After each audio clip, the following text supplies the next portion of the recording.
Hemos invitado al maestro Eduardo Campos del Río para hablar de estos temas tan interesantes.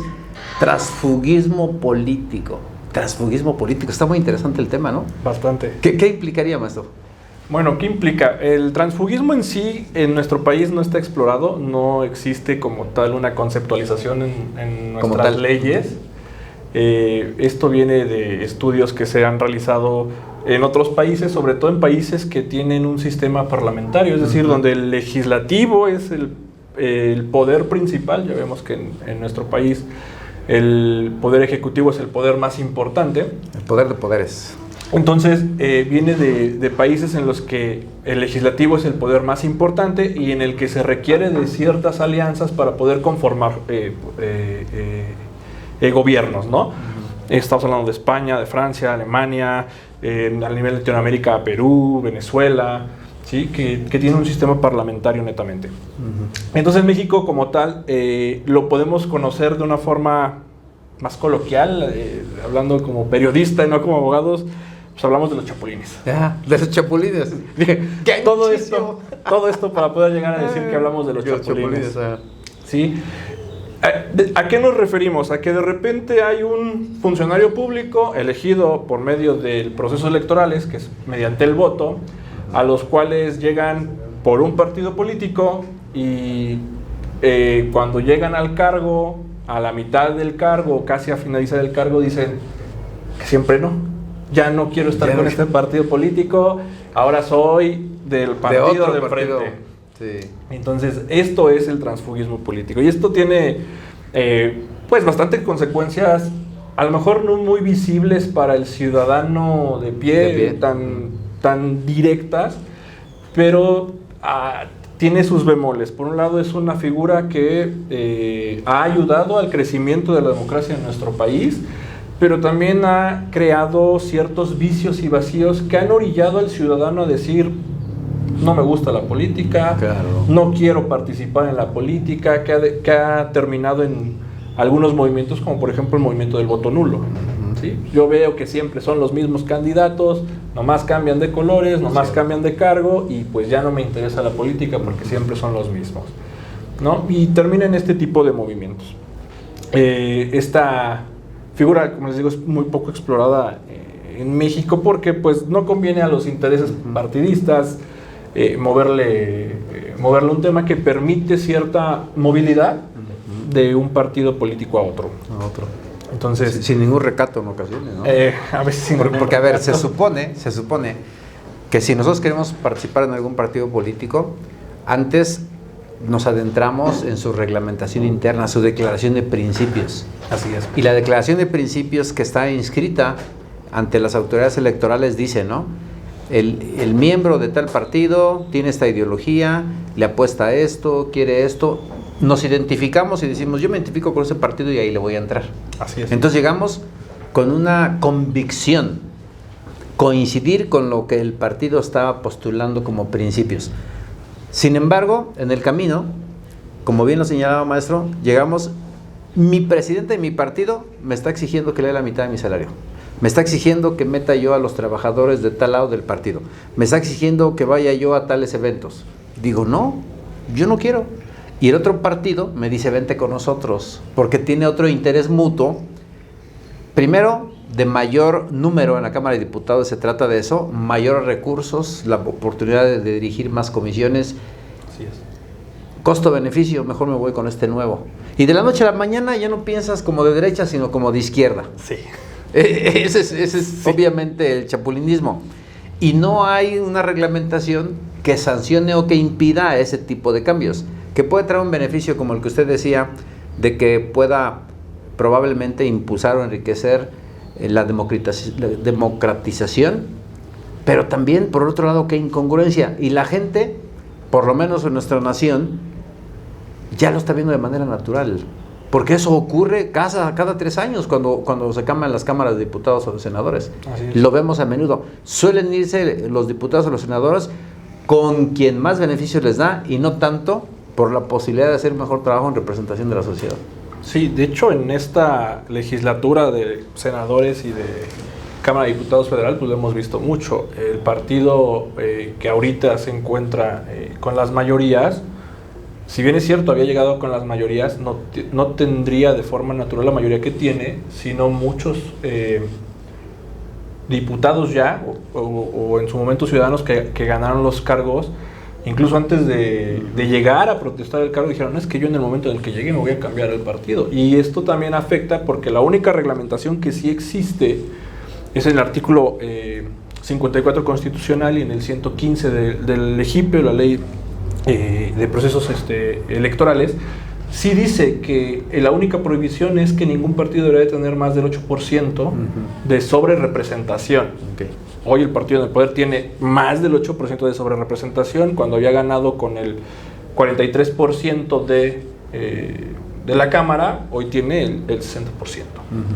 ¿No? Porque de repente sus partidos aliados dicen, sí, somos un partido aliado, pero pues yo no me siento bien siendo de este partido, prefiero irme con el partido principal, entonces renuncio a este partido y me adhiero. De por sí ya existía una alianza, entonces la hago más formal o más de facto y pues me voy al partido del que realmente somos, ¿no? Claro. Y me voy a ese partido, y entonces de repente ese partido político tiene un abanico enorme, ¿no? Esto en sí pues no es ni bueno ni malo, porque tiene esta parte bemol. De repente que que ponía en el ejemplo, ficticio por cierto, que pone en el ejemplo de decir, es que yo no estoy de acuerdo con el presidente de mi partido, que me pide cuota, que me pide que meta algunos personajes con los que a lo mejor yo ni coincido, o esto, pero este personaje pues tiene un capital político, tiene una estructura partidista que lo va a seguir, y cuando de repente un partido a lo mejor nuevo le dice, oye, pues vete de ese partido y vente con nosotros, tú nos vas a ayudar, ayuda a que crezcan los partidos políticos. La realidad es que es sano que haya más partidos políticos en nuestro país, ¿no? Digo, estamos acostumbrados a que eran 3, ¿no? PAN, PRI, PRD, ahora tendríamos que decir PAN, PRI, Morena, ¿no? Porque el PRD está casi a punto de la extinción, o sea, no sabemos cómo le va a ir en estas elecciones que vienen, pero está a punto de la extinción. Entonces, es bueno que haya cierta variedad para elegir. El problema es cuando no parece de facto que haya una realidad de dónde elegir, porque de repente vemos que Juanito Pérez, espero que no haya ningún diputado con ese nombre, que Juanito Pérez llegó una vez por el PAN, la siguiente llegó por el PRD, la siguiente llegó por el PRI, hoy está por Morena y mañana está por un partido político que van a hacer mañana, ¿no? Hay muchos, sí. Sí los hay. Muchos, Sí los hay, y de repente ya ven que cada 6 años se puede crear un nuevo partido político. En las elecciones de 2024 seguramente estaremos viendo a nuevos partidos políticos, pero con los mismos personajes de siempre, ¿no? De por sí el estado de Morelos tiene 21 partidos políticos y vemos que los fundadores de estos son las mismas caras, los mismos nombres de siempre. Entonces, esta figura de transfugismo sí ha beneficiado al sistema democrático de nuestro país. Sí, el hecho de que de repente pueda yo ejercer mi derecho de la libre asociación política y decir, no coincido con las prácticas que hay dentro de mi partido. A lo mejor sí tengo la ideología que el partido dice, porque uno se acerca al partido político con el que él coincide, ¿no? Lo que yo le digo a los alumnos en la clase, siempre antes de empezar con el temario es, recuerden una cosa, los partidos políticos tienen una ideología política del tamaño de una canica, ¿sí? Pegada al centro, sí, centro izquierda, centro derecha, lo que quieran, pero pegada al centro. Y la ideología política de cada uno de nosotros es una pelota de playa, ¿sale? Nosotros podemos brincar, dependiendo del tema, de la extrema derecha a la extrema izquierda. Ajá. Porque no somos una cosa muy concisa que pueda decir, yo soy totalmente de derecha. Habrá temas en los que coincida con la derecha, y temas en los que coincido con la izquierda, y temas con los que ni siquiera tengo alguna coincidencia o alguna opinión.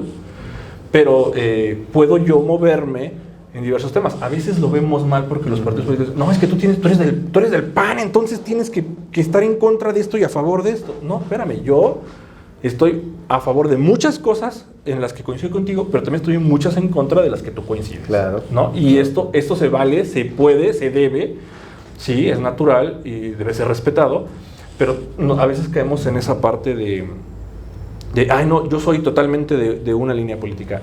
En realidad no, los partidos políticos con tal de traer hacia sus militancias a la gente, pues tienen que ser lo más neutro posibles. Sí tirados hacia una ideología derecha, izquierda o centro, pero muy neutra para no espantar a la gente que no es tan radical. Claro. ¿No? Entonces, claro. que yo, que no soy tan radical, sí me pueda identificar ya sea con la derecha o con la izquierda y me pueda unir ese partido político. Y aquí es donde empiezan los problemas. Yo me adhiero con este partido político porque coincido con algo, voto por sus candidatos porque esa ideología se supondría que se tiene que transformar en políticas públicas. Sí. ¿Y si le interesará a la gente la ideología? Yo creo que ya no, ¿no? ¿Quién sabe, maestro? Yo, los 2, porque 3 se saben de partido y siguen votando por ellos. Sí. Entonces yo creo que no les interesa mucho la ideología. Y sobre todo, maestro, que de repente vemos unos candidatos por un partido pregonando los principios de ese partido, haciendo propuestas conforme a su partido, y cuando llegan se van al otro extremo. Sí. El PAN con Morena, Morena con el PAN. Bueno, ahí está Lili Téllez. Por ejemplo, Lili Téllez. Sí. Y también podemos hablar del PAN que se han ido a Morena, ¿eh? Sí. Y que ayer opinaban de una manera, de un mismo tema, y hoy opinan de manera diferente. Entonces, sí. A ver, son ideales, son intereses. Yo creo que la gente no analiza, no reflexiona sobre qué es lo que realmente me está diciendo y conforme su ideología, porque el día de mañana cambia y vuelvo a votar por él. Entonces más bien nos vamos por los beneficios que ofrece el candidato en el momento en que anda en campaña. Porque también es algo muy interesante, muy muy interesante. Usted con toda la experiencia que tiene seguramente sabrá más que yo. Se van creando grupos de poder ciudadanos para cuando son tiempos electorales. Sí. Y entonces ellos jalan con el candidato conforme los beneficios que le dan en ese momento, porque saben que va a llegar otra vez el negocio en 3 años más. Sí. Y entonces van creando grupos y se venden como plataformas electorales con los candidatos. Lo que comúnmente se llama estructuras. Estructuras, sí. de promoción del voto, estructura de la conformación de la defensa jurídica del voto, lo que es la batucada. Sí, o sea, los grupos juveniles. Los grupos juveniles, exactamente. Entonces todo se trabaja bajo una ideología aparente. ¿Por qué? Porque cuando llegas hay que recuperar la inversión. Y muchas veces no es con tu propio partido, tiene que ser con el de enfrente. Sí. Los beneficios, pero la gente está esperando es recuperar esa inversión porque también quiere su tajada. Sí, y comúnmente son puestos. Sí, al líder de los jóvenes está pidiendo a lo mejor la dirección en el estado de Morelos se llama Impajoven, ¿no? Yo quiero Impajoven, claro, para poder apoyar a los chavos que estuvieron con nosotros, ¿no? Y se van creando las estructuras desde el propio gobierno. Sí. O sea, los programas de gobierno te dan beneficios y le dices al gobernador en turno, al presidente municipal, al presidente de la república, yo necesito estar aceitando la maquinaria del Impajoven, entonces necesito programas, beneficios, para que esos 5, 10, 20 mil votos estén listos para cuando llegue la elección. Se llama mercantilismo político. Sí. Hoy en día, sin tener que entrar en debate, maestro, porque sé que a veces son temas quisquillosos, hoy en día hay mucho mercantilismo por parte del gobierno. Pues se critica los programas sociales de esa parte, ¿no? Hoy, por ejemplo, tenemos el proceso electoral en el Estado de México y se habla en elecciones anteriores, y hoy se sigue hablando de estos monederos que se le van a dar a la mujer para ¿cómo no? Los salarios rosas, ¿no? Es correcto, sí. ¿Qué es lo que quieren estos? Porque no hay partido político que no los ofrezca. Claro. ¿No? Lo que yo les digo, por ejemplo, a los alumnos en clase es, a ver, todos los partidos políticos buscan lo mismo, sí, en teoría. ¿Qué es? El bien social, el bien común para todos, ¿no? ¿Cuál es la diferencia entre un partido de izquierda y uno de derecha? El cómo voy a llegar al bien común, ¿sale? ¿Qué voy a hacer? Bueno, los partidos de derecha a lo mejor pues van a ver por el lado de los impuestos, del libre mercado, ¿no? Y mientras que los partidos a lo mejor de izquierda van a buscar menos impuestos para el ciudadano de a pie, pero sí más impuestos para las empresas, regular más el mercado para sacar un poco más de dinero de ahí. Pero al final de cuentas los partidos políticos buscan lo mismo. Y crean, de acuerdo a eso, lo que usted decía, institucionalizan estas maquinarias para poder aceitar este caminito para poder llegar al siguiente puesto. Claro. ¿No? Si yo no mantengo a los jóvenes activos y no les estoy dando las oportunidades que requieren, que necesitan, las oportunidades o los lugares que ellos quieren, el joven se va a desinteresar de la política y no va a votar por mí, cuando es el grueso del voto. Sí, si yo no le doy dinero a las mujeres para que se ayuden, porque el mayor número de porcentajes del país, de las casas, están mantenidas por una mujer, y yo no le ayudo, entonces se va a desinteresar de la política y no va a votar por mí. Entonces yo tengo que aceitar esa maquinaria para que produzca votos en la siguiente elección y yo pueda ser, yo presidente municipal, en la siguiente pueda ser candidato a gobernador del estado, o pueda ser diputado federal, o pueda ser senador, o incluso pues pueda brincarle hasta una presidencia de la república, sí, porque tengo bien aceitada esa maquinita. Sí hay de repente un brinquillo entre si la ideología de un partido político me va a servir o no para realizar ciertas políticas públicas, o si de plano es nada más un diferenciador como una marca, ¿no? Y a lo mejor yo compro una taza de una marca y compro otra taza de otra marca, pero son para lo mismo y sirven para lo mismo. Claro. Y lo decía yo hace un momento, ¿no?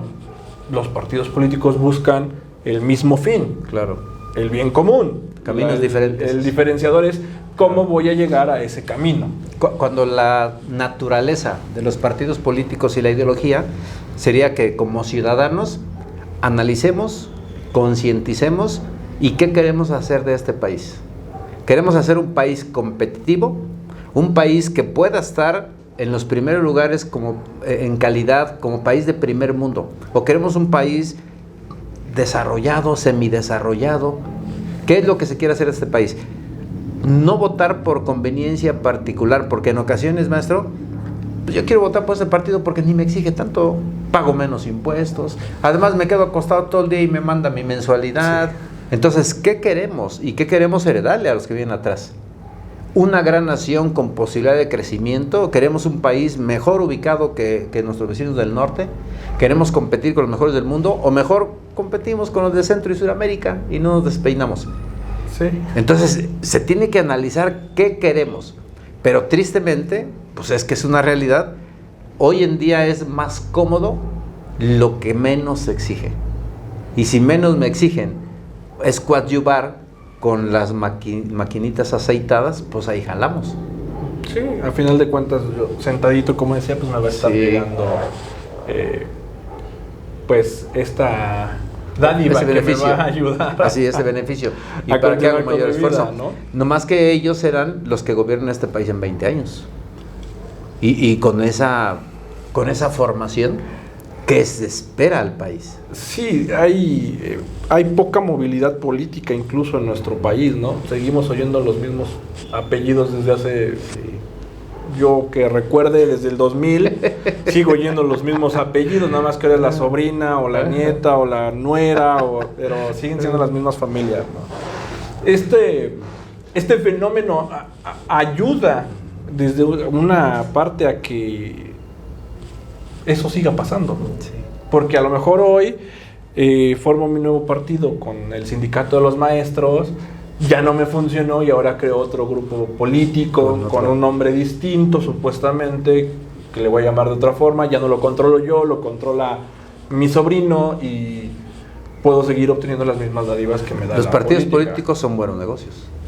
Pues hay partidos políticos que son netamente un negocio. Sí, claro. Y el partido, el Verde Ecologista, es un partido que no tiene una identidad como tal, y que así como ayudó en el 2000 a llegar a Vicente Fox a la presidencia, hoy se va con el presidente actual, con Morena, donde no tendría por qué estar de acuerdo a su supuesta ideología. Y va a estar, y mañana se va con quien sea el poder, que más le convenga. Quien le compre, pues. A lo mejor será Movimiento Ciudadano y dice, ay, ahora sí me voy contigo, ¿no? Cuando estábamos agarrándonos del chongo hace 2 legislaturas nos dábamos con todo, pero ahora sí me conviene, con tal de que yo siga existiendo. Lo mismo pasa con el Partido del Trabajo, ¿no? Son partidos que ya tendrían que estar o fusionados o en otra parte del radar político, pero siguen existiendo porque se alían. Pero son partidos que si fueran ellos solos a competir por una elección no alcanzarían el 3% que requieren para... Y de hecho ya pasó con el PT, que tuvieron que repetir la elección de Aguascalientes en la elección pasada para darle los votos arañó la posibilidad de recuperar, sí. ¿No? Entonces sí, para eso sirve el transfugismo de repente, ¿no? Decía hace un momento, en el Congreso los grupos parlamentarios tienen un control muy fuerte del Congreso, las comisiones. ¿Qué comisiones quiero controlar, no? Si quiero las comisiones fuertes, Hacienda, puntos constitucionales, seguridad pública y esa, pues necesito tener una mayoría, y si no la tengo de forma natural, entonces empiezo a pedir diputados de otros partidos, de otros grupos parlamentarios, para que mi grupo crezca y yo pueda negociar. Sí, te dejo ciencia y tecnología, que a mí no me interesa, pero yo me quedo con puntos constitucionales y con Hacienda, ¿no? O sea, de ahí no me muevo. Y eso es lo que pasa en realidad, ¿no? De hecho, ha habido fenómenos en los que la legislatura pasada, las tres fuerzas principales eran PRD, PAN y PRI. Uh-huh. Y de repente, pues se negocia quién va a tener la presidencia del Congreso. Duran aproximadamente un año y se rotan, y le tocaba al PRI la presidencia, y entonces los del PRD renuncian a su grupo parlamentario del PRD, encabezados por el ahora fallecido gobernador de Puebla, Miguel Barbosa. Renuncian al PRD y se unen al PT y dicen: ¿qué crees? Somos la tercera fuerza. Nos toca, porque así lo dice, nos toca a nosotros la presidencia del Senado. Porque el PRD ya no es fuerza. Porque el PRI ya no es tercera fuerza, ya le ganaban por 8 senadores al PRI, dice, pues ahora nos toca a nosotros ser la fuerza. Y eso pasa a diario en el Congreso, pero como no estamos muy metidos en esas ni cuenta nos en las cosas, pues no pero al rato se perdonan, ¿no? Porque en la política mexicana no hay enemigos, hay adversarios. Tan se perdonan que hoy PAN, PRI y PRD, que se estaban peleando la mesa directiva del Senado, la legislatura pasada del Senado, hoy van en una alianza común para conformar gobierno. Entonces, con ideales opuestos. Totalmente, ¿no? O sea, un partido de supuesta derecha con un partido de supuesta izquierda, con el partido de centro, que era el némesis de este país, hoy son una alianza bastante extraña para el partido en el poder. Desafortunadamente hay mucha falsedad todavía en política. Creo que el país ha sucumbido a la ambición política. ¿Cree usted que ya le falta a México una revolución? La revolución cambia, pero no necesariamente tiene que ser una revolución armada. Sí. Puede ser una revolución institucional, puede ser una revolución intelectual. Sí, y sí le hace falta. Y es muy posible que con estas nuevas generaciones de hoy, más tecnológicamente inmiscuidas en las cosas. Exactamente. Las herramientas. Sí vaya a haber un cambio muy radical en el que dejen afuera a la vieja escuela de la política y ellos empiecen a hacer, o sea, ya lo vemos hoy con los influencers. Uh-huh. O sea, hoy cree un joven más en un influencer que le dice, oye, hay que hacer esto, hay que moverle así o hay que moverle asado, que en el político que dice, oigan, vamos a barrer las calles, vamos a hacer esto. O sea, hoy el político es como de, ¿y tú quién eres? Sí. ¿No? Dirían los chavos, ni te topo. Es cierto. Entonces los están dejando afuera, y alguien va a tener que llenar ese vacío de poder en estas nuevas generaciones. Seguramente serán los jóvenes con unas nuevas formas de crear políticas públicas, a lo mejor un poco más democráticas, porque tendrán a su alcance el uso tecnológico que les da una mayor cercanía con alguien que no conozco, que nunca he visto, pero te siento más cercano que al presidente municipal, que vivo enfrente del presidente municipal, lo veo diario, pero pues no me causa ningún sentimiento, ninguna atracción, o no me importa ni siquiera lo que hace, ¿no? Sí. Pero este cuate que está a 20 kilómetros de distancia de mí, está diciendo o está haciendo un llamado a algo más, sí, yo lo sigo, ¿no? Y seguramente empezaremos a ver, no, a lo mejor no en el 24, pero ya en la del 27 y 30 empezaremos a ver influencers que se inmiscuyan en la política, y veremos si sucumben a las viejas usanzas o crean nuevas usanzas, ¿no? Sí. Bueno, hace 12 años ya Barack Obama anunciaba la posibilidad de ganar la presidencia de Estados Unidos con base en la tecnología de redes. Cuando gana dice, ahí está el resultado de las redes sociales. Hoy tenemos un gobernador al norte de este país, de Nuevo León, que con base en esas herramientas tecnológicas es gobernador y que pudiera competir para la presidencia de la República. Se supone que no lo va a hacer, pero a final de cuentas... En política no hay nada seguro. Es cierto, ¿no? Y hay un caso también muy emblemático del estado de Jalisco, ¿no? De Kumamoto. No sé si lo recuerdan. Él ganó acuerdo. también a través de las redes sociales. De las redes sociales. ¿No? Sí. Ahorita ha desaparecido del mapa político, pero él lo hizo gracias a las redes sociales. Entonces va a empezar a haber muchos jóvenes. Hoy incluso se hizo la reforma para disminuir la edad. Entonces, hoy a los 18 años un joven ya puede ser diputado. Podrían ganarle muchos jóvenes bien organizados. Con este uso de la tecnología le podrían ganar con la mano en la cintura a muchos viejos candidatos que ya... La situación es que ¿qué Congreso vamos a construir? ¿Qué Congreso vamos a construir? ¿Qué leyes vamos a tener? ¿Y qué parálisis vamos a tener también? Qué complicado. Maestro, qué buena charla nos hemos aventado, ¿eh? La verdad, temas muy apasionantes, no solamente jurídicos, sino también políticos. Es un honor tenerle aquí, maestro. Muchas gracias. Gracias. Gracias por acompañarnos y gracias a usted, porque por usted hacemos estos programas.